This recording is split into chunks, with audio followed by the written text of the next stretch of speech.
झालं का माझं ते लॅपटॉप पाहिजे होता.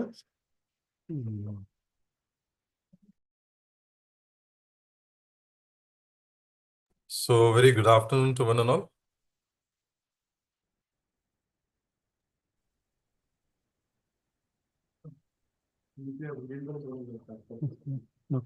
Participants, kindly open the camera. सभी लोग कैमरा ओपन कर रखें.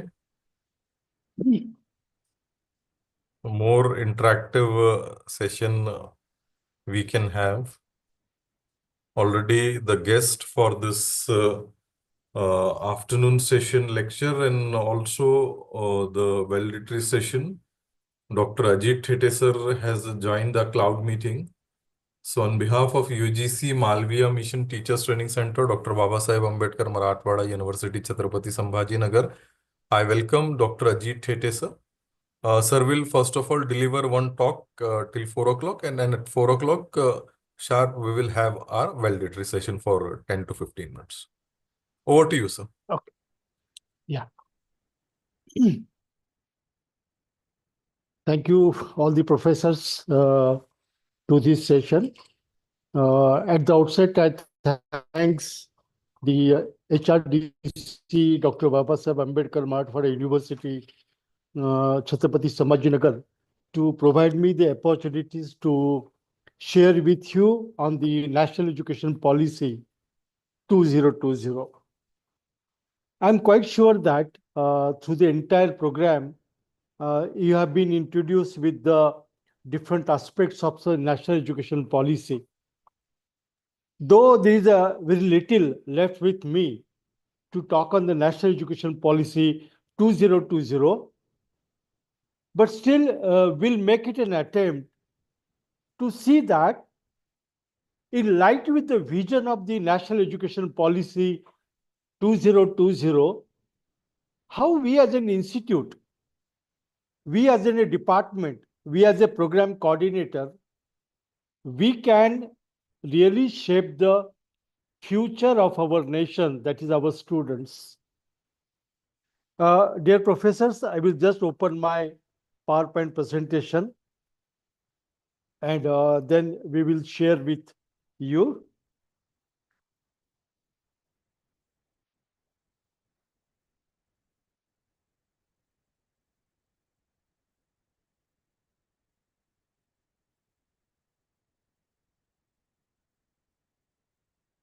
Just give me a minute. I am just sharing my PowerPoint presentation. So, when we talk of implementing the national education policy, I understand that the faculty, those who have connected to the today's this training program, they are from different discipline, like few might be from science and technology, few of you might be from commerce and business management,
I think sir got disconnected, so we will just wait patiently for him to rejoin.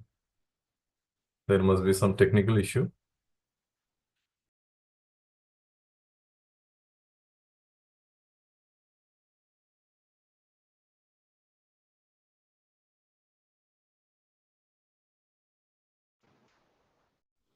I'm sorry, there was some connectivity issue involved while sharing the file. So I will once again share the document with you.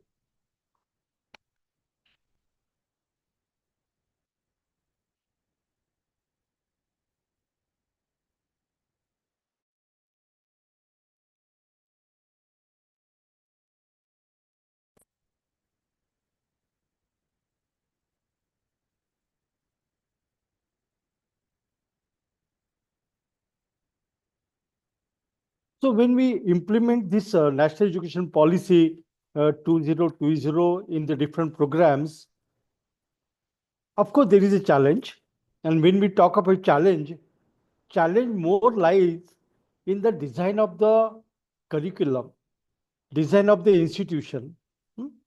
Now, when we talk of all these things, let us see that how curriculum can be well blended. I know that, and the all universities in our country and specifically in the state of Maharashtra also, they have designed the curriculum as per the ADP 2020. But then, having only designing the curriculum, our purpose is not fulfilled, and we need to work on making that curriculum implementable. ये सना औरंगाबाद जनता express में available दिख रहे ticket. Sir, please, sir, mute. Yeah. So, when we design this curriculum, obviously we have taken into the consideration different aspects of the value-added courses to be given to the students. Like we talk on value education, we talk on the human values and professional ethics, we talk upon skill development, we talk about program core, we talk about program electives, open electives. But then, my dear professors, here also we need to focus that how best we can unveil the ADP by making it more and more flexible, more and more flexible, more and more usable to the student. As I told you, it is, though it is a challenge, but we are all teachers. And for us, converting this challenge into the opportunity is very easy. So let us take a view to the different aspects related to the development of the different pedagogy, assessment, and leadership strategies which can help us to develop the NEP 2020 curriculum and its entire climate, its entire environment as such. So is to say, that NEP talks that we have to envision, as we know that when we talk about the vision of NEP 2020, we talk that we want to really have a transformative chapter in the Indian education system. I hope my slides are, yeah, you can see my slides. Can you see my slides, please? Can Yes, sir. anybody respond? Yeah, thank you. Thank you. I'm very sorry for this delay. There was some issues into the uploading the same. So we have to have really transformative chapter in the Indian education. Means what? What is the meaning of a transformative chapter? Means to say that earlier our focus was more on degrees. Jobs were easily available. But due to the globalization, it may be science and technology, it may be a commerce and business management, it may be an economics, it may be a sociology. So in any of the field, now we require a manpower, we require the graduates who can really implement their knowledge, apply their knowledge in the real life situation. And not only that, the transformation of knowledge, skills, and abilities but we want a student, we want a citizens who has got a really a heart of Indians, the spirit of being Indians, and we must be able to really transform the entire world. So, in this context, as a part of this orientation program or induction program, we need to once again rethink that how we can bring this transformative education, how we can bring this transformative change in the Indian education. Of course, you and me can only do this so that we can envision equitable. You know, today we have seen a lot of studies are going on even in India that there is a disadvantaged group, there is a social weaker students, there are economically backward students, they are being deprived of higher education. So that how we plan a strategy herein, we also require to demonstrate the academic leadership into the institution. Increasing learning is very important. So giving an access to the education is very important. And in that context, we have to work, and then is to see that our education should focus on quality. When you use the word quality, quality must means it must be relevance. It must be relevant to the today's world of work, today's societal needs. And in that context, we have to go with a very learner centric approach. And that is not only sufficient, but one must be a lifelong learner. So, dear professor, with this context, I'm going to share with you certain slides. I'm damn sure that during the entire program, today is a concluding day and a last session of this program, I'm just going to take a revision. I'm also going to take a one more thought that how we all together at individual level, at departmental level, at institute level, at your regional level, wherever you are working, at a taluka and district level, at university level, how we can bring this change, which is a challenging one, to which we have to work and we have to first add into that. So when we talk on this, when we discuss on this aspect, the vision is well-rounded individuals. When we say talk of well-rounded individuals, it means the NEP fosters on critical thinking, creativity, and innovation. So means to say that the earlier rote learning, now we have to forget. Passing the examination should not be the objective, and here we require our student to make aware about them. We need to counsel the student. We need to tell them that what is the today's need in the world, in the workplaces. If really you want to foster, you want to develop. And so is to say we need to develop a critical thinking among the student. And this is not only for the science students, my dear professors. The student may be of a sociology, he may be an economics, he may be of a political science or a commerce, a critical thinking, so that he can apply knowledge and whatever he has learned is useful to the society and to the workplace. We have to go for a creativity and innovation. And for creativity and innovation, we need to change our pedagogy. We need to give students a small mini project. We need to give them a lot of experiential learning, some sort of assignment which are based upon the world of work, their future workplaces.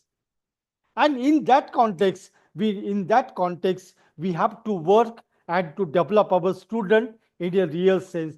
So when we talk of a vision of NEP 2020, our focus has to be on well-rounded individual. As I said you in the beginning, I know that our faculty, those who are connected to this program, they are working in different disciplines. They are working in different demography, rural, semi-urban, urban, metro. And today we know that how the students are influenced with social media. So we need to take out the student from the wrong attraction and bring them in the flow of higher education to become a workforce. And for that, development of well-rounded personality is very important. And in that context, the multidisciplinary learning is very important. So, as I said you in the introductory talk, I mentioned you that we have a curriculum design as per the NEP guidelines, especially the state of Maharashtra and many states had issued a separate guidelines how the curriculum has to be designed. What are the interdisciplinary courses you should offer?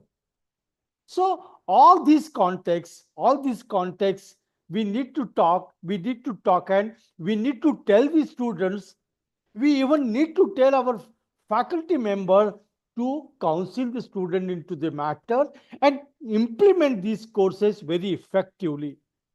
So integrating arts, humanities, and sports, so that will bring significant change into that. And hence, we have to focus, we have to focus on the holistic development. Not miss what? Not only focusing on the rote learning, but cognitive development, that is intellectual skills development, the development of skills, psychomotor skills with the respective disciplines, and also we need to talk on the emotional growth attitudes of the student. Today we find, even every day I come across many staff, many students, even during the interview, I find that we need to change our attitude. We have to be really a visionary. We must have a different emotional quotient, citizenship quotient, not only the IQ, emotional quotient, so that we can positively help to the our nation and to the society. So now, as a advantage of NEP 2020, as an advantage of NEP 2020, we have to rebuild our nation. We have to guide our students, and hence we have to plan different learning experiences. And when we talk about that, these are the few which already you must have discussed. And so the experiential and student centric learning. So how the learning will happen? Till today, till today we were teaching in the classroom. Majority of the teaching happens in the classroom. There might be some exception because teacher has his own style of presentation. So, a individual teacher or teacher by exception might be focusing more on practices, more on real life work experiences, more on assignment, on the job training, if at all it is not part of the curriculum. But then, when we talk on NEP context, we have to go for a experiential learning. Means we have to move beyond the rote memorization to the hands-on discovery. So it may be a simple exercise to my commerce student to understand credit and debits or a balance sheet, or they may be to understand the different tax structure. So all this we need to give the experiences to the student. So more and more experiential learning need to be brought into the session. As I told, I'm also a lecturer. I'm a teacher. I used to teach in the class. Though today my job is changed, but of course, just give me one sec.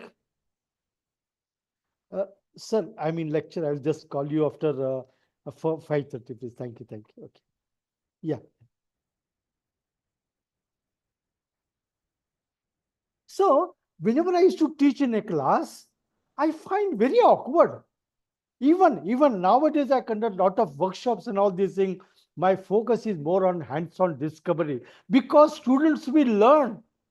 Even you might have observed and experienced that students have lost the habit of writing essays, writing essay type questions, isn't it? If you have to deliver a talk, even communication skills, it might be in any language for that matter, but unless and until we give them a experiential learning, it is not possible. Second is encouraging questions, analysis, and critical thinking. I am of the opinion, my dear professor, many people says that only science and technology, these are the professional courses. I have a different opinion. In my opinion, even a program in economics, program in sociology, commerce, all are professional programs. These are professional because these people, these graduates place a backbone of the industry, backbone of business, backbone of public sector, backbone of the administration. So they must be encouraged when we are teaching either a courses on the sociology or courses on law or courses on uh, economics, any course, we should encourage questioning. We must develop critical thinking, analytical thinking. It's not only we require this type of the attitude or abilities for science education or a technological education, but it is also required for our commerce graduate. So how we can develop a inquiry based approach? For example, we take a student of a sociology learning different courses. So can we give them one slum area or one community and ask them to study the programs or study the course based upon the slum so they understand the sociology, they understand the social status, they understand the social different abilities, and they will think how we can contribute by applying the sociology principles and theories for the development of this society. So, in this context, we need to work a great. Then technology integration. Today we know that in every aspect, the technology has entered. So, using the digital tools and enhancing learning engagement. I don't know how many of your institutions has got learning management system, but I'm damn sure that during your Corona, you must have used Google Classroom. You must have conducted online education. So when we do that, already now we are used to, and even students are used to. But then only online education is not sufficient, but we have to use different digital tools like Swayam, NPTL. There are so many MOOC platforms are available.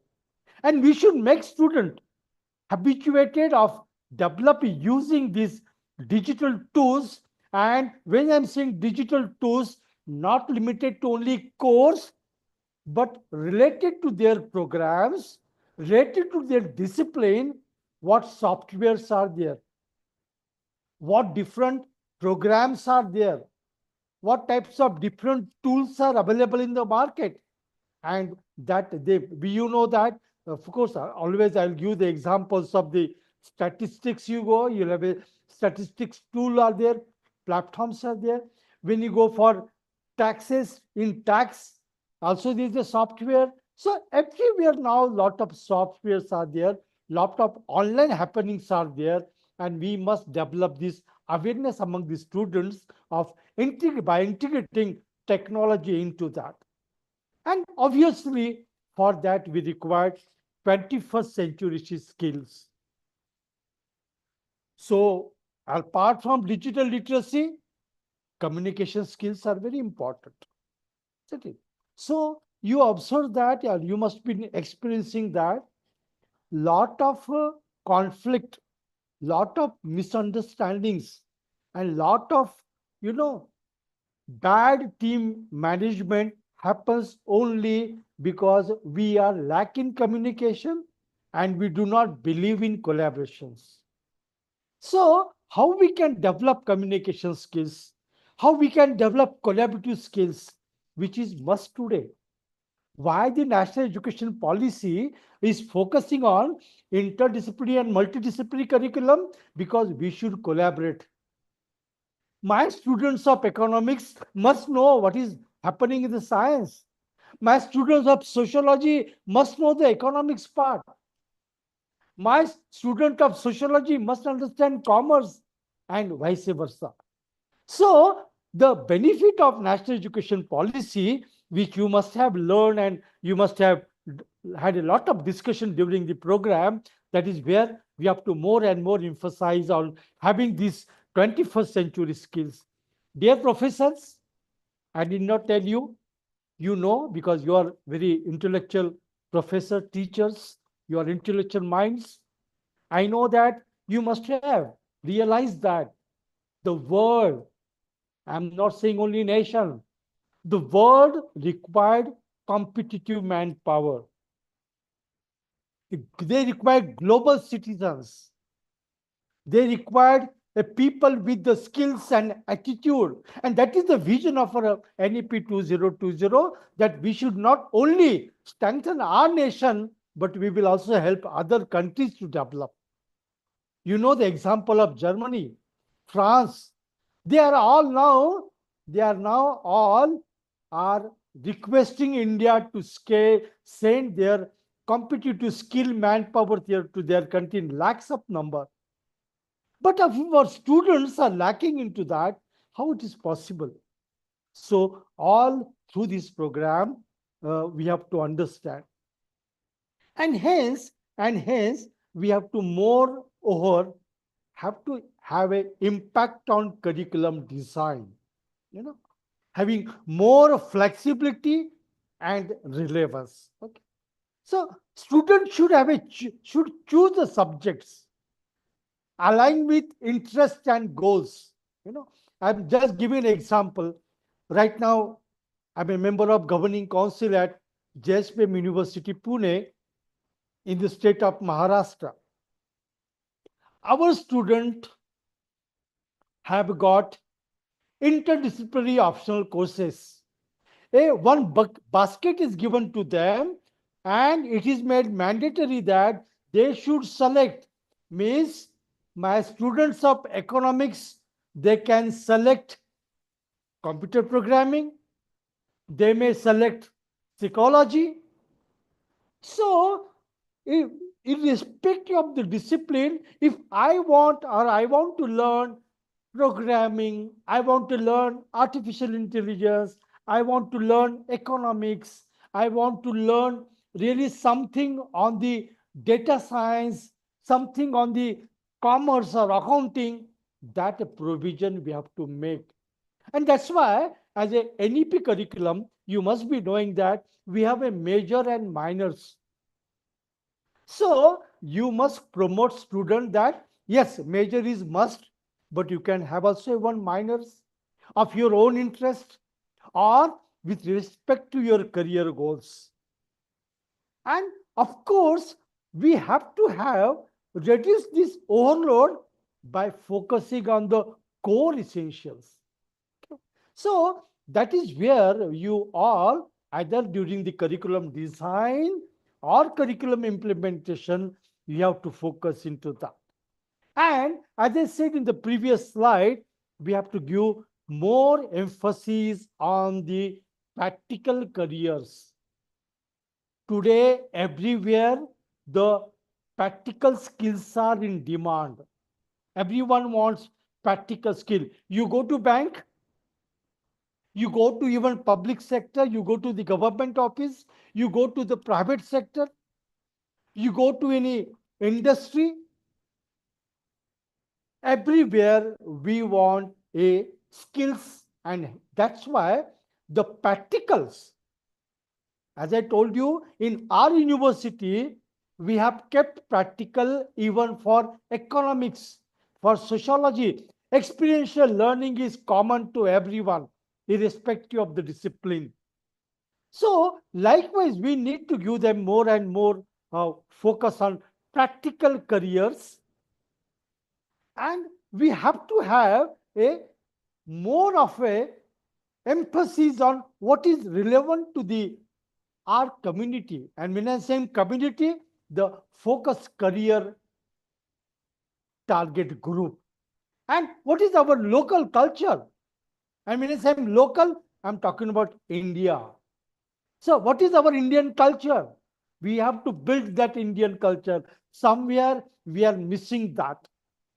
Because that culture, once upon a time, has helped us to be a leader in the world. And once again, we got an opportunity to do that. So, when we work in the diverse vocational areas, we have to focus on the emphasizing on our Indian culture, and also to the community relevance, learning has to be given into that. And as I said to you, here we require a transformative academic leadership. We all teachers, those who are connected to this program. And once again, I will thank Dr. S.S. Patil, directors of HRDC, sir, HRDC, BAMU Aurangabad, and Dr. Rafi, sir, for giving this opportunity, because when we talk of NEP, the transforming academic leadership, the empowerment and autonomy is must. And that's why we all must practice. You can excuse me, but my dear professor, hardly I have seen decentralized decision making. Now we have somewhere lot of habituated to get controlled by someone, supervised by someone. No, now we have to focus on a autonomy, both academic and administrative. So everyone, we should try that. We should move towards autonomy, and to reach to the autonomous status to the institution, we have to develop the our own culture of decentralization. We should start. We should start taking responsibilities. You should owe the accountability, and we should see that how best, because I understand, and you will also agree with me, it's a huge challenge. Teacher has to play a very significant role, not only today or future, but we know in the yesterday, teacher has only changed the face of the nation. Today it is the same. We require teachers, we require people like you who can really shape the future. We have to think of each and every individual student coming from poorer rural area. Even in metro cities, we need to properly counsel and guide the students so that their potential can be properly utilized, and then that can help our nation. So building family, building individual, building society, building nation, and that is only possible through the education, and that's why we require transformative academic leadership. So a leadership have to be a creative academic practices and experiments. We must learn. Those who are autonomous, well and good. Those who are not autonomous, we should practice and experiment creativity. I always say, because as I told you, I'm a basically teacher. So when I'm teacher, somebody asked me that what is quality in education? I say that I'm a teacher. 3 or 4 courses are given to me. I'm supposed to teach as per the curriculum. But when I go to a classroom, how I deliver, how I develop intellectual abilities, necessary skills, attitudes among the student, and how I encourage them, how do I motivate them, how do I educate them, how do I inspire them. That's very important. And hence, that is the quality of education. Are you shaping the future? Nobody is going to ask you what you are teaching in a class. So we are leader. We can give a very fantastic education. And in spite of the fact that today's students are little bit disorganized, disoriented, not all, but many of them. We need to bring them. And for that, we have to foster creativity in the academic practices. And we have to do different experimentation. It may be a mentoring, it may be a peer learning, it may be a project-based learning, it may be a community-based learning. You do so many plans into that, and that's why we have to go, and that calls for the leadership development. This is essentially required a leadership development. And for this leadership development, we have to enhance the leadership skills. Now, what is the difference between the so-called as leader and academic leader? The academic leader has obviously has got an academic edge. He knows the objectives of education. He knows the purpose of education. He knows the curriculum design and development. He knows how the curriculum is designed and is to be implemented. He knows how to teach. He knows how to assess. And he also knows that how he had to manage the academics. So apart from the leadership skills of team management, conflict resolution, effective communication skill, one has to have a discipline knowledge and all these abilities which I mentioned of that. So we must learn, my dear professors, that now we have to come and behave in an institute so that there's a transformative academic leadership. I know and I'm experiencing. Many of you may not be knowing. I have a 43 years. And even today, we are continuously working for enhancing the Human Development Index through education, through manpower development. But I have observed and experienced that we require a lot of leaderships into that. And this is only possible provided you have a cultivate this collaboration among the academic communities. We all, I may be staying in Pune, you might be somewhere in Latur, or you might be somewhere in the out of state in Rajasthan or somewhere else. We need to come together.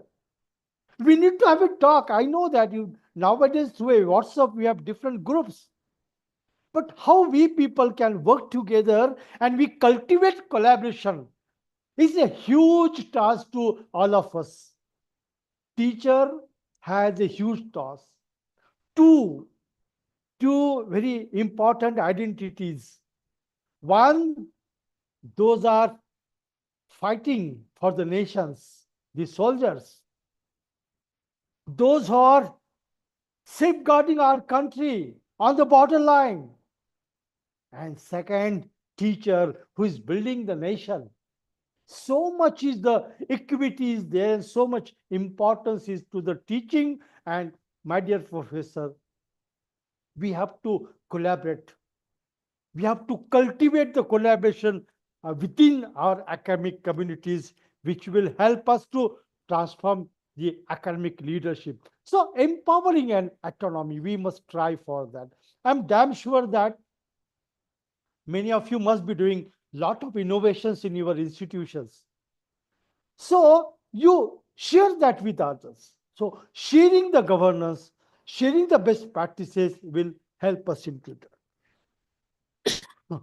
And to that, obviously, the role of technology is going to be very important. And when I say role of technology, as I said already, online and remote learning. So because of the technology, the distance gap is now bridged. Okay. So how we can, I have seen, when I'm telling about the online and remote learning, now take the example of national education policy. And in the national education policy, you know that there is a multi-entry and exit system, so that student can come, he can go to the work, again he can come back after a year or two, take admission in secondary, the same institute or other institute, and so on and so on. If you see the one of the root cause of implementing or having a policy of multi-exit entry system was to enhance the access to the higher education. The gross enrollment ratio to the higher education is less because there are many students. They are unable to work and study full time continuously for 3 years. So we can take the help of online and remote learning, and through that remote learning, we should give a access to the students to learn. Of course, wherever we have to develop a skills, you can call them in the institution.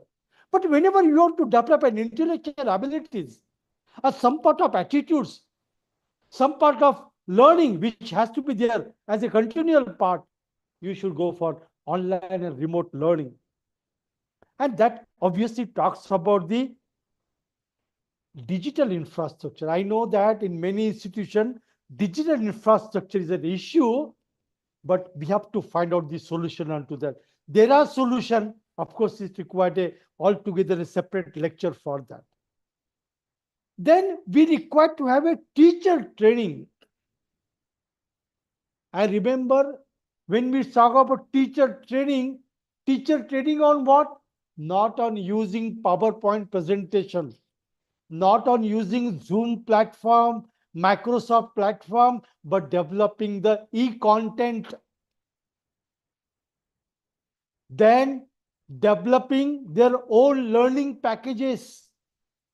So when we say of a multimedia, a teacher they have to be used on technology, that how we can use the technology.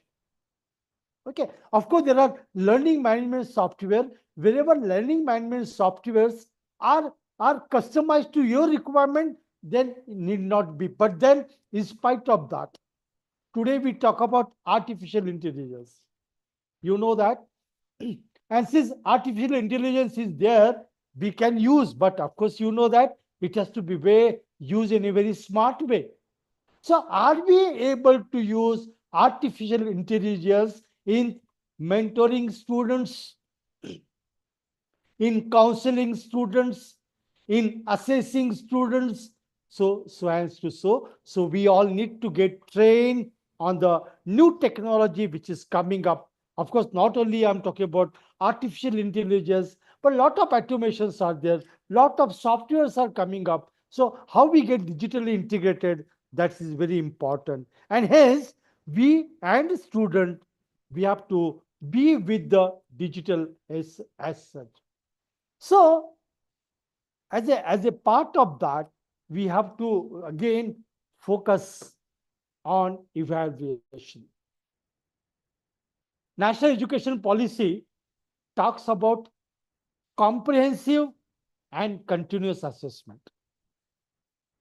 See, my dear professors, this is very important.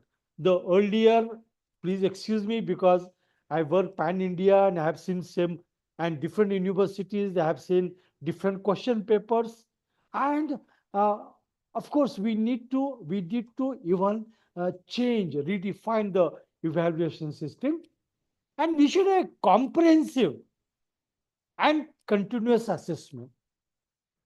When we say comprehensive and continuous assessment, there are 4 parameters which I'm going to discuss here. Focus on formative evaluation. Instead of end-term examination, why don't you go on ongoing feedback? You conducted 1 unit, then you have conducted a test, continuous test. You conducted 2nd unit, then next test on 1st and 2nd. So that, and even you have an assignment, some group work, so that student is learning continuously. And when we say comprehensive evaluation, it is not only intellectual abilities. His emotional growth, his attitude development, does he have developed a sincerity? Does he committed? Does he honest? Does he follow times? Does he collaborate in a team? So all these also you can simultaneously assess. You can assess skills. So a formative assessment, which will be comprehensive in nature, with a mixture of a paper pencil test or essay test, a practical test, a group work, assignment, where you can really find student, as we said in the initial slide, holistic development. And for that, obviously, we have to focus on second parameter, higher order thinking. Because initially we have seen we want critical thinking. Okay. We want critical thinking. One sec, please. Hello. Hello. Huh. Oh, yeah. Okay. 4:30 निघू 4:30. Yeah. I'm sorry, my dear teachers. So when we focus on to that, the questions. So we want to build creativity, innovation, critical thinking, inquiry-based learning. If I'm asking a role, I'm asking a question on very knowledge level, remember level, in a Bloom's taxonomy, level 1, there won't be a critical thinking. We cannot develop problem solving skills. We cannot develop creativity, innovative. So that's why, my dear professors, we have to go for a higher order thinking. Student must be able to apply knowledge, solve the problems. And that's why we find that the questions which are asked, we need to change that and bring it to the higher level of taxonomy. If I talk about Bloom's taxonomy, application and above, of course, you can have a 2 to 3 question on comprehension where student can be able to compare or something like that. But how we can develop a critical thinking? Give them a case studies. Give them a problem. Give them a situation. Ask them to write. So depending upon the course, we have, because the holistic development and developing a critical thinking, all as we said, all-round development is not only possible through the teaching, but assessment tools has to be designed and higher order thinking. And then we have to go with a data-driven feedback.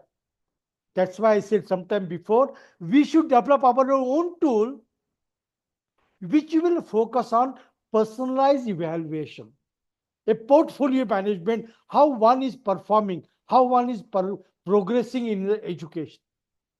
And for that, of course, there are a lot of learning management systems are available.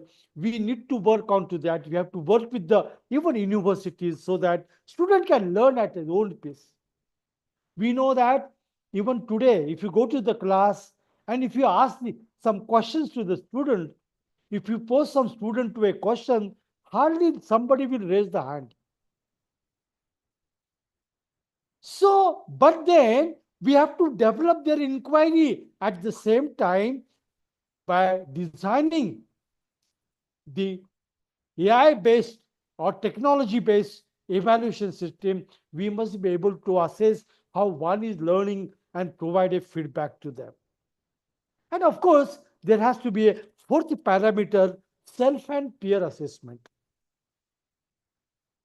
When we talk of attitude development or certain the 21st century skills of collaboration, communication, team building, all these can be checked when we have a self and peer assessment, and that we need to foster. What happens, when we talk about comprehensive is like this. Education is not a degree certificate, it is the purpose of life. And when we are giving them degree, we must know that the personality is really developed in a comprehensive way. Is really a unique personalities are developed, and for that we have to redefine our evaluation pattern. You may say that who will take the initiative?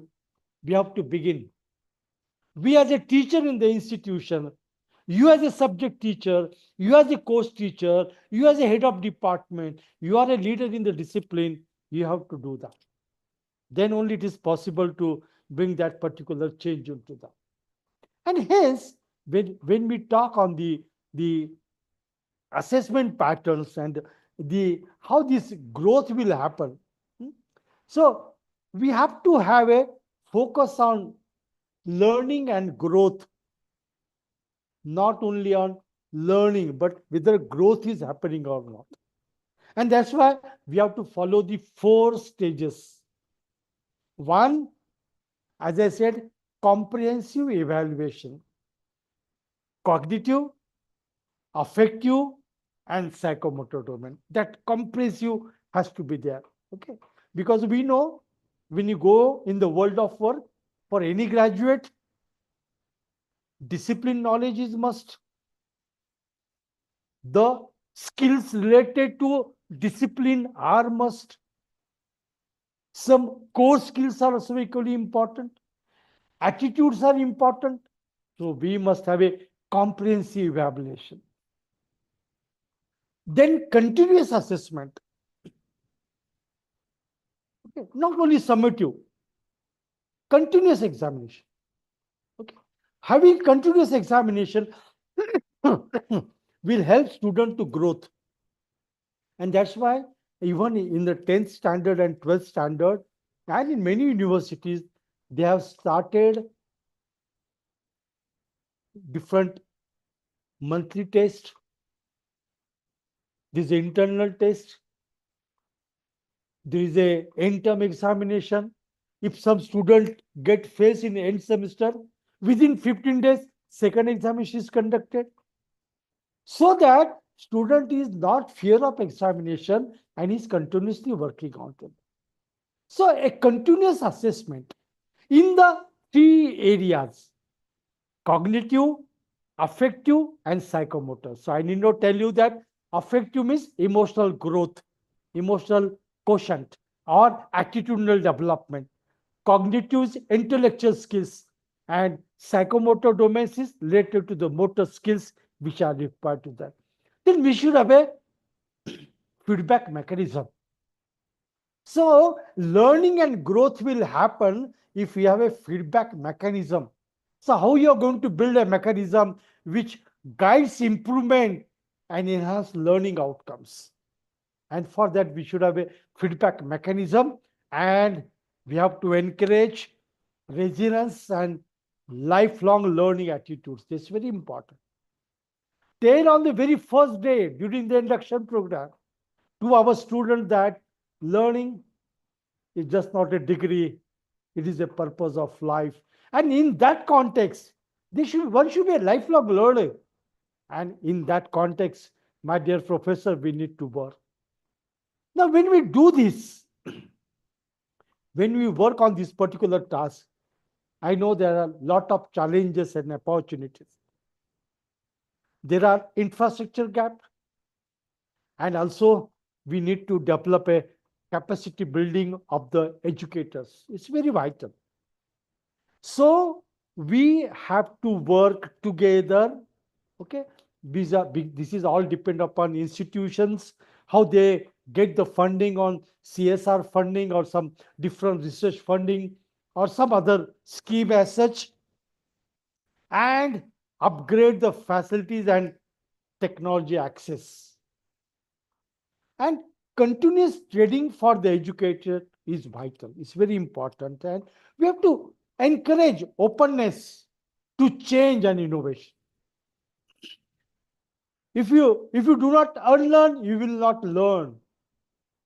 So whatever is not relevant today, we have to ignore and learn new things. And that sort of openness to change is must. These are the gaps, my dear professors. But yes, we can change. We can change into that.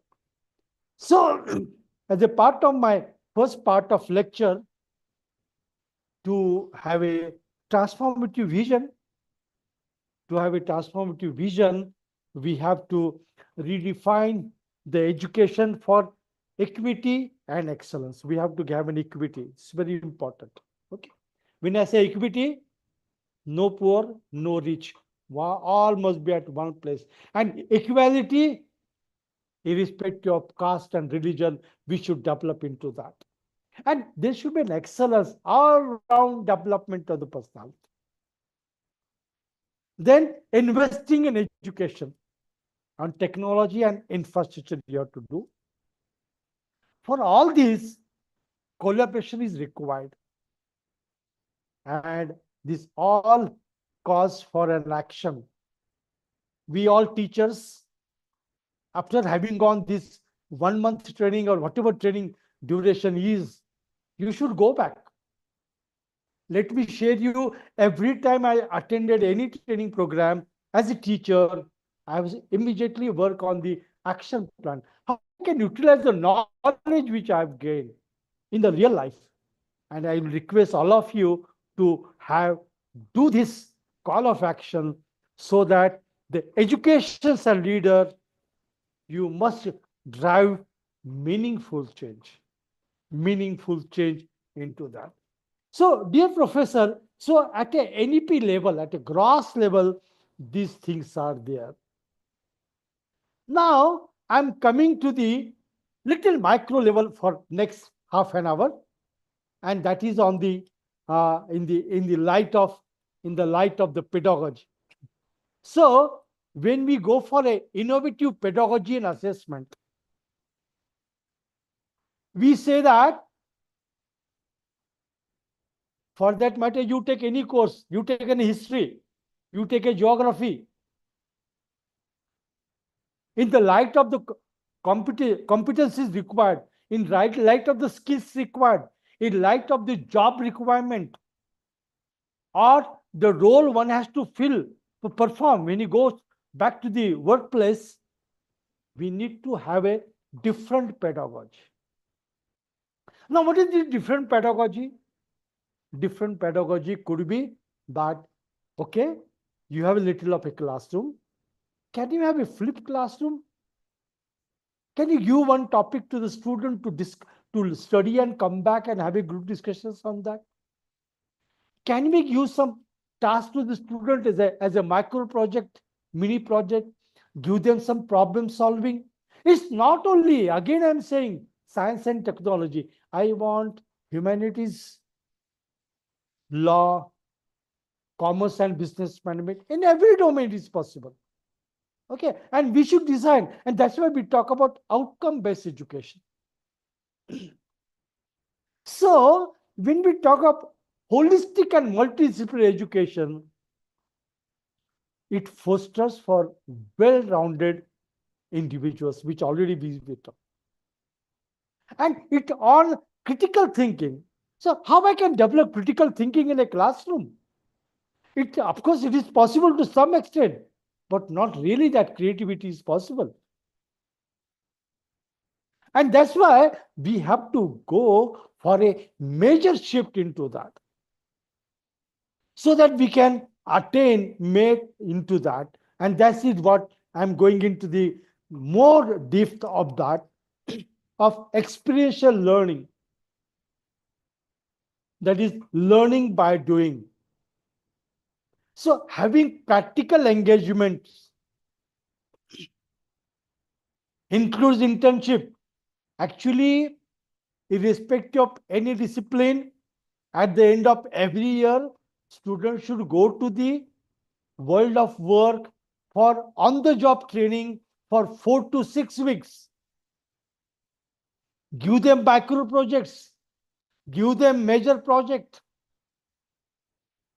involve them in community participation. So by doing this, we have to go for a practical engagement of the student. See, many times students are not able to, and we are not talking about the students only. even even I have experienced teachers are not able to use this type of the techniques. And that's why in the previous presentation, I mentioned you that even educators require a lot of training. So how you design? See, curriculum is given by the university. How to implement? It is in the hands of institute. Head of department, you teacher, you decide how you are going to implement. Prepare a timetable. Suppose tomorrow some assessment is happening and accreditation is happening, you must have a certain concrete document to show that, yes, this curriculum is implemented, but pedagogy was something different, innovative. We must have a 50% of learning through experiential learning method. And it is a target that by end of this year, 2025, as per the NEP 2020 guidelines, we must have a 50% of learning through experiential methods. And there we have to make an attempt, because you will also realize, and you must have experienced that during your school days, your college days, you have only remembered that teacher who has given you a real life experiences and really gain a meaningful knowledge to you. So we want to become really into that. So this will benefit into the improving the practical skills and enhance job readiness. Earlier, there was a practice,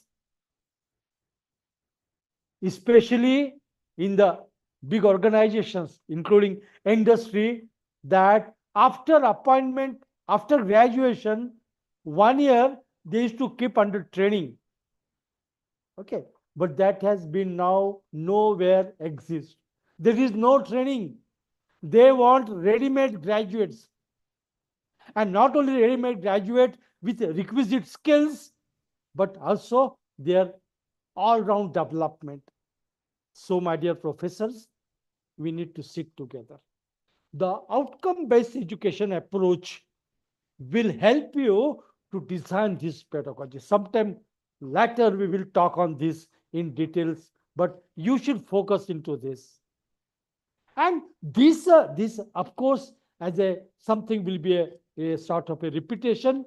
We have to go for using online simulation.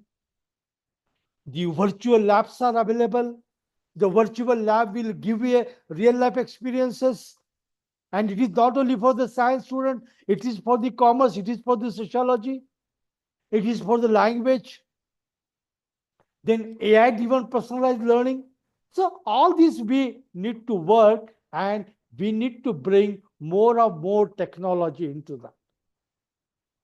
Then, as I said you in the first session of this thing, making the flipped classroom and active learning.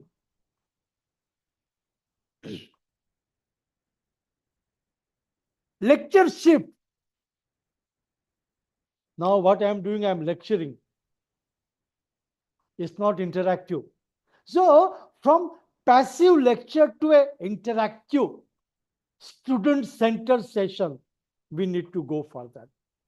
And as I said before, we have to go for a pre-class preparations. Okay. So Assignment must be done before class to foster discussions and applications. So, give the topic to the student. Instead, you teaching in a class, give a different topic to the student, give them some clues, provide them guidelines, which books, which journal is to be referred, and ask them to come prepare. Have a good, there will be a peer learning, there will be a self learning, there will be a collaborative learning. So, see the advantage of this flipped classroom, which will give you multiple benefits. And hence, to go away from the passive lecture, make it more and more interactive. Give assignments. I remember one of my post graduation, I was just sharing with one of my faculty yesterday only. I had every day minimum 5 to 7 assignments. Believe, my dear professors, it was a 2-year program. We were deeply involved in writing the assignment, but believe me, that help us to go to library, review different literature, get some innovative material, and ultimately benefited us to develop the knowledge. Why not to the students? And that's why we have to go focus on to that. And 70% classroom time must be focused on collaboration and for problem solving. We must see that. We must focus. And that's why flipped classroom, where students are, this active learning is happening. That active learning should take place so that student will learn. I know that student must know the basic fundamentals, some concept, some principles, definition, but they must be able to apply the principle, theories, knowledge that they have gained, and it's not possible if you go with the lecture method. No lecture method. Take them to the class, take them to the given a task and work on that. Give them tasks. So unknown to known strategy you adopt in your teaching, which will help a student. Similarly, as we discuss the assessment transformation, today's assessment is purely on rote learning. If I want 60% marks, I used to tell my students, do you want to learn? Please attend my all classes. If you want 60% in the mark, go and refer the last question papers. You will find after 5-6 years, more or less questions are repeating because those questions are designed on rote learning. They were not developing a sort of thinking, creativity, problem solving. So easy to wrote and write the assessment, get the 60% mark. But tell me, is it a meaningful assessment? No. And that's why, as I said, though I will not go into the detail, formative focus, continuous, project based, group assessment, assignment, field work. Have a checklist and check the student based upon that. We call them as the rubrics. Focus on skills, application of the knowledge, and critical thinking. Not possible in question answer. We have to go for certain innovative ways into that. And it should give us a feedback into that. And that's why we talk about 360-degree feedback assessment. One sample I have given here. So peer and self-evaluation. So students assess themselves and peer using the structured rubrics. You have a rubrics. Huh? So I did not tell you what is rubrics, but rubrics is the performance scales based upon the performance abilities and certain rating scales. So we ask, for example, student, how do you find your peer sincere about time management?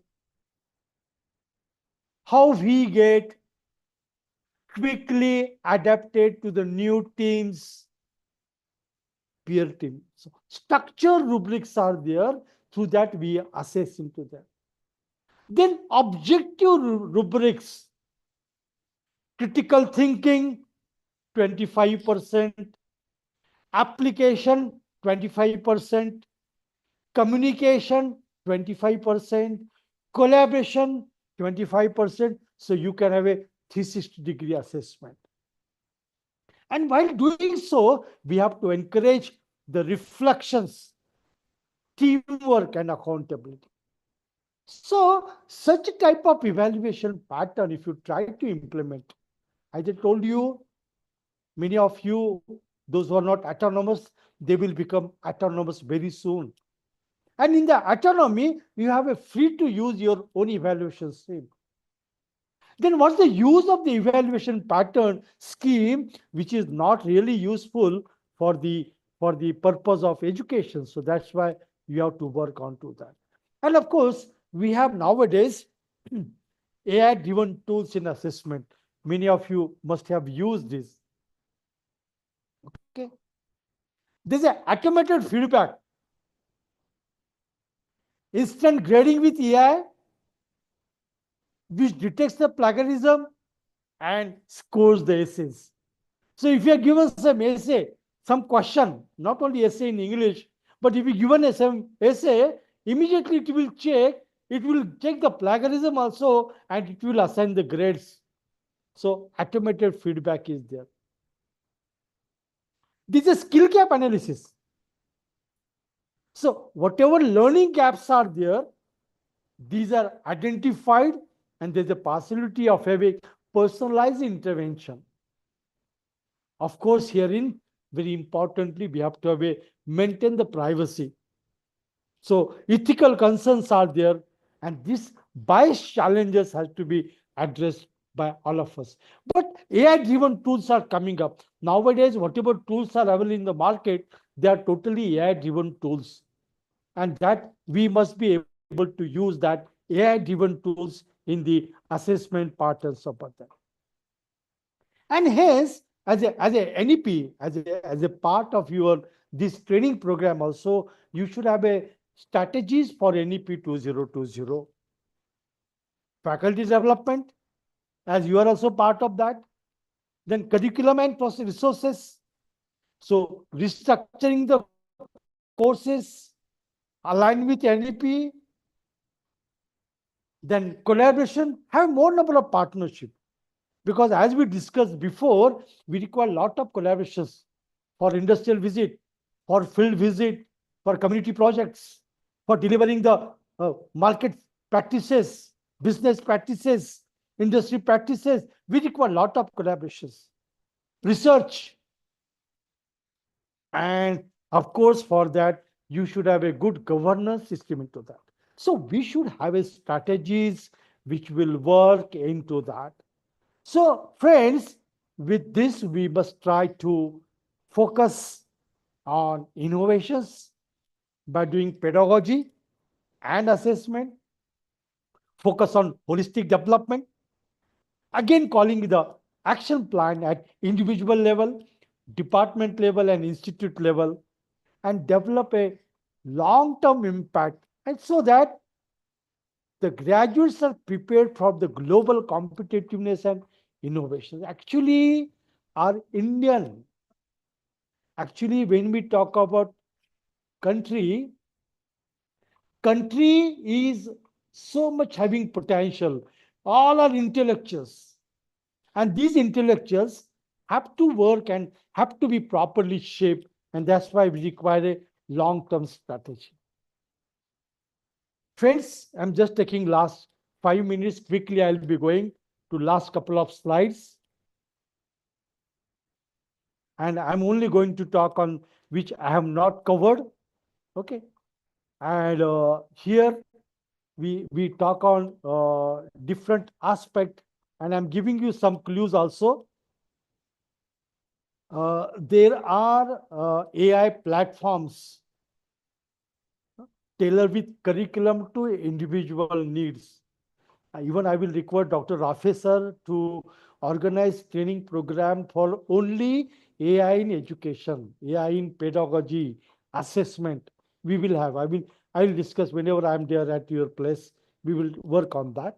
Yes. Then how we go for a more of a higher student satisfaction on that. And of course, you can refer to IIT Madras website where they have given a lot of tools for that. As I said you, we have to focus more on industry gaps. Okay. Then fostering a culture of research and innovation. And it has to be, we should have to have a incubation. I must tell you, I have a first year student who has established his own industry. And that is the benefit of having incubation. So this student-led research is very important.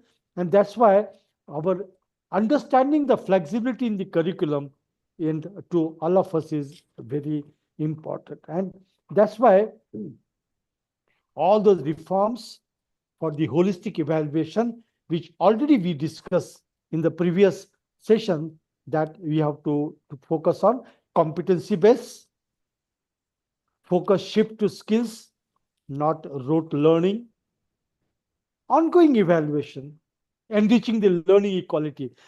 Assessment and evaluation is not only for grading. Keep in mind, if you refer to the literature, you will find examination system is not for grading.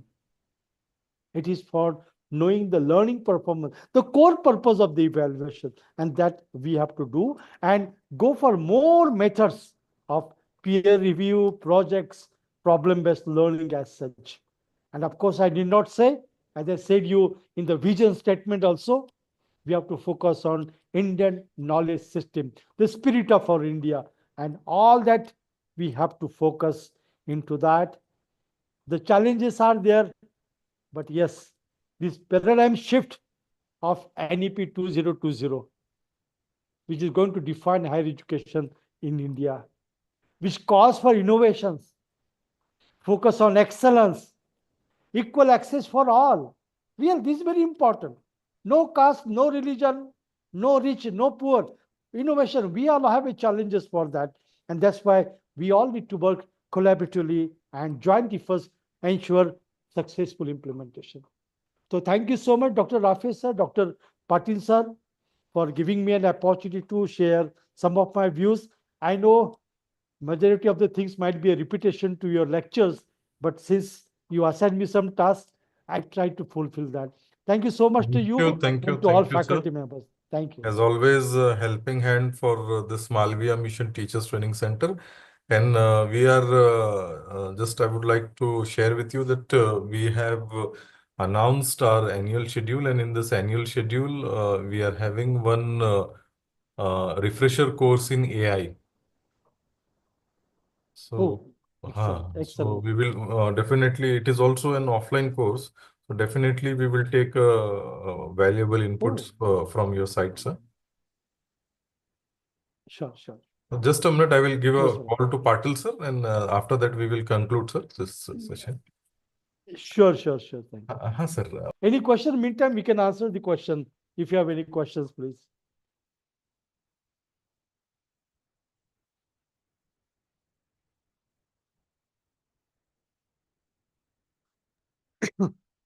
Any questions from the participant side?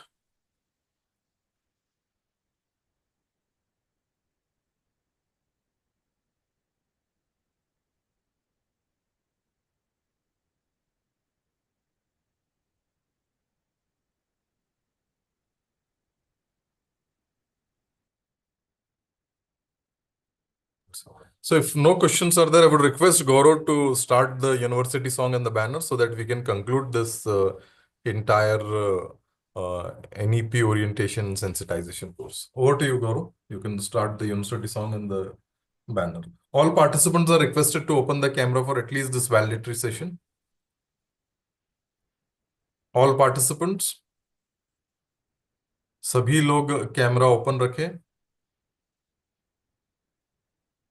At least in this concluding session of this NEP orientation and sensitization course, which was started on 21st of April, and many resource persons have given their valuable inputs.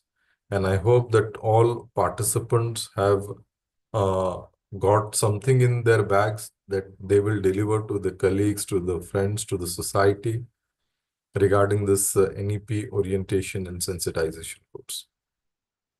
So within few minutes, sir, we will conclude, and as Patil sir is not available, both of us, we will conclude this session by just playing the university song, and after that a valedictory speech of yours of a few minutes, and after that we can conclude.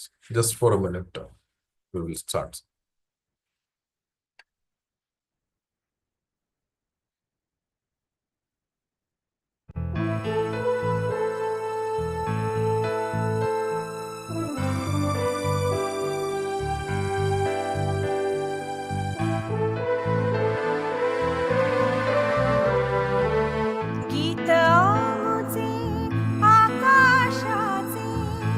आमुचे सागराचे इतिहासाचे जनमनाचे गीत आमुचे जागराचे गीत आमुचे आकाशाचे गीत आमुचे सागराचे इतिहासाचे जनमनाचे गीत आमुचे जागराचे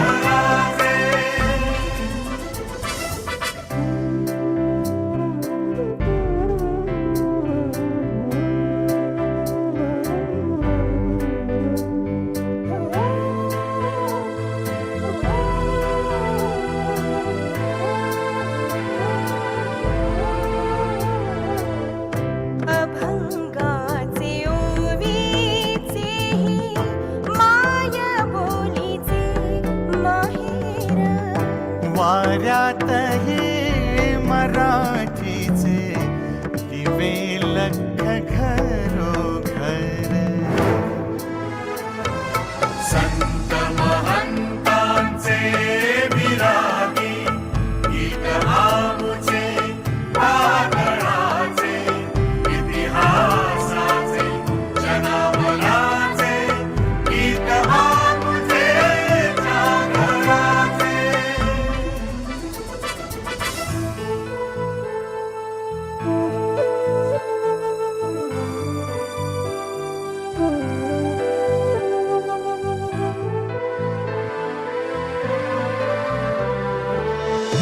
तंतु तंतु संघर्षाचा पैठणीत भिनलेला नक्षीतच पक्षी पक्षी विजयाचा मिळलेला सोन पहाट उदयाचे गीत आमुचे उजेडाचे इतिहासाचे जनमनाचे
Thank you, Goro. You can stop the banner.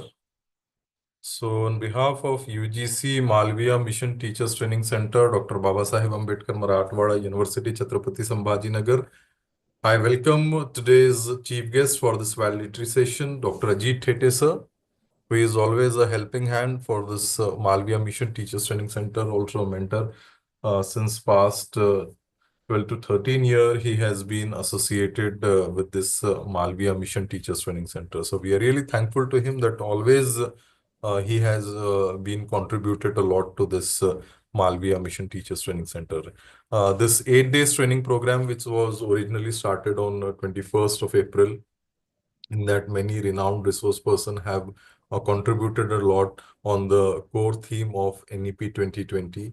And I hope that all participants have gained something through this NEP orientation and sensitization course. And they will deliver those things to their colleagues, to their friends, to the society, as already 4 years have been passed since this NEP was implemented by the Government of India, and in Maharashtra also we can see that now in both UG and PG courses NEP has been implemented. So I hope that you will adopt these things, the changes which is required as a stakeholder of the higher education, and you will reap out some benefits of this NEP orientation and sensitization. Not taking much time, I would now request our chief guest, Dr. Ajit Thete sir, to deliver a valedictory address to all of us. Over to you, sir.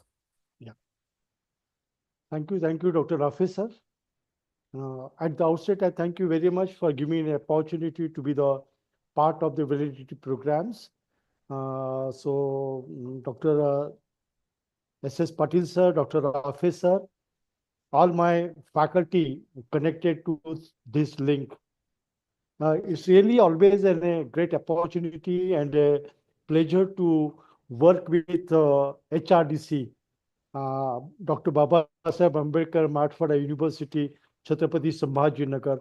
I have seen that the HRDC Chhatrapati Sambhajinagar is really doing excellent in imparting training. I was just talking during my session on AI, and immediately Dr. Rafi sir mentioned that they are going to conduct the on offline program on the AI in education. So very good.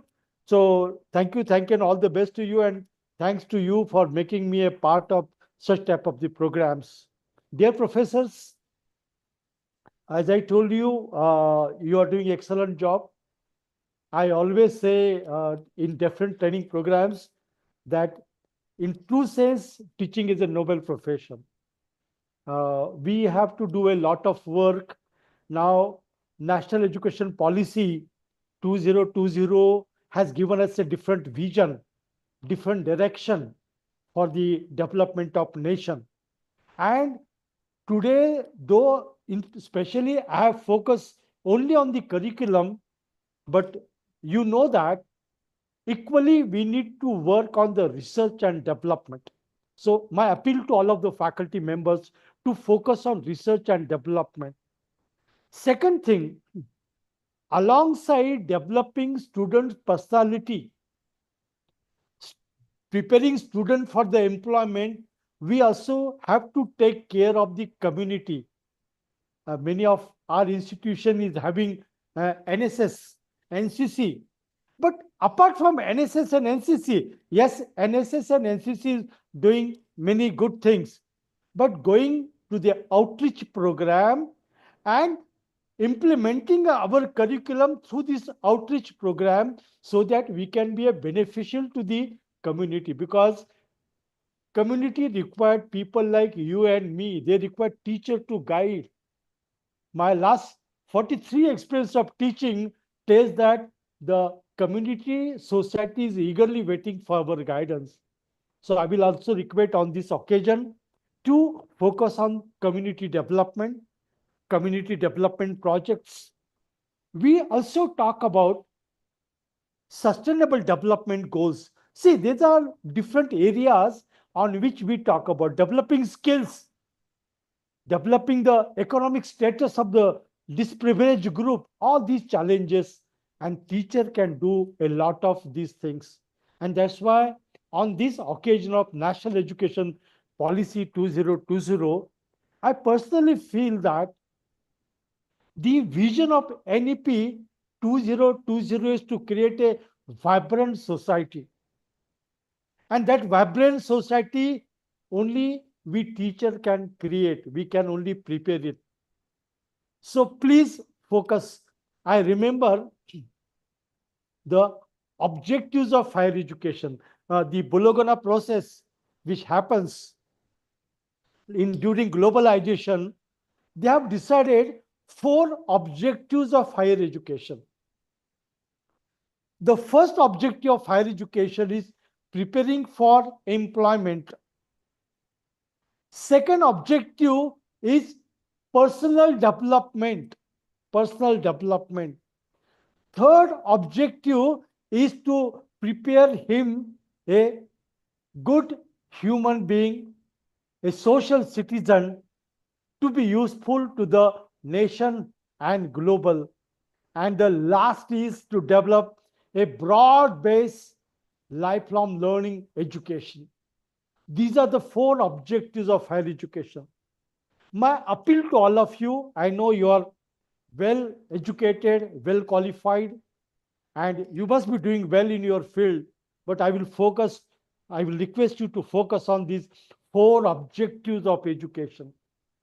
As we say that education is the development of body, mind, and soul. And that is what we really need to work. My dear professor, really we require teachers. So my appeal to all of you, adopt to the new technology, adopt to the AI, do the research, plan, attend so many conferences. You must, on this occasion, I would like to request and appeal that in the line of the vision of NEP 2020, develop your own vision and mission.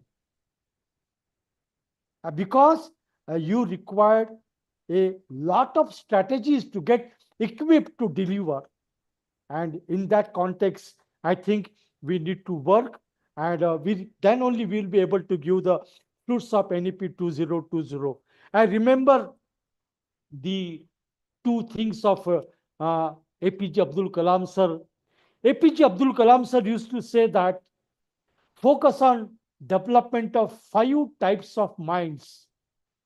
To be a successful human being in the life and career, he talks about focus on development of 5 types of career. Number 1 is disciplinary mind. Disciplined mind mean what? If you are a man of a biology or economics, political science, have a master key into that discipline. So first type of the mind, that for the student and for the teacher, we should develop a disciplinary mind. We must be master in our discipline. Number 2, creative mind. How you can use this knowledge, discipline knowledge, and do the creativity in the field of work. That creativity you have to develop. Yeah, in your respective discipline, you have to do the creativity. It means to see that doing lot of research, doing lot of projects, and through that finding the solution to the problem. That creativity we have to develop. Third type of the mind, what APJ Abdul Kalam used to say, is a synthesizing mind. And that synthesizing mind is nothing but a multidisciplinary education. If I'm a student of humanities or economics, I must be able to understand and apply my theories in industrial economics. The industry, a science people must understand the business, commerce. Like that, we must be able to synthesize our knowledge in different field of work wherever the opportunities are available. Because though we get graduate, we have an opportunities in different fields. So third, he talk about the synthesizing mind. So disciplinary mind, creative mind, synthesizing mind. Then he talk about having a ethical minds. He said that we must have a human values and ethics. How we can do that? So we know that lot of personal problem, family problem, social problem, community problem, nation problems are only we are creating because of lack of human values and professional ethics. And that is what APJ Abdul Kalam says, have an ethical mind, develop human values, develop professional ethics, follow the standards and procedure, have a commitment, honesty. And the last type of the mind, what APJ sir says, is a respectful mind. Have a respect for self, have a respect for family, our parents, our colleagues, our organization, our nation, and on the humanity. So, my dear professor, I always say that teaching is a noble profession. And as said by APJ Abdul Kalam sir, we teacher can contribute in the development of these 5 types of mind. NEP has given us an opportunity to interact on this occasion. Our HRDC, Dr. Babasaheb Ambedkar, Marathwada University, Chhatrapati Sambhajinagar sir, has given us this opportunity. Thank you to the university. Thank you to you all for being connected. Should work together and will make our teaching a really noble profession. Thank you so much. Over to you, sir. Thank you, sir, for your kind words. Indeed, we are always eager and to hear the expertise of Dr. Ajit Thete, sir, who is also a former Joint Director, Technical Education of Chhatrapati Sambhajinagar, and a person with a vast experience in the field of technical education, higher education, especially in this Maharashtra, Marathwada region. So we are really thankful to you, sir, that your expertise were given in this valedictory session. So on behalf of UGC Malviya Mission Teachers Training Center, my special thanks to Dr. Ajit Thete, sir, for sparing his valuable time. Also, my special thanks to all participants, those who have joined timely in this NEP orientation sensitization course meeting. And with the permission of our resource person, I declare this valedictory session is over. And before concluding this valedictory session, I would request all the persons, those who have joined this cloud meeting, to stand up for national anthem. सभी लोग राष्ट्रगीत के लिए खड़े रहें.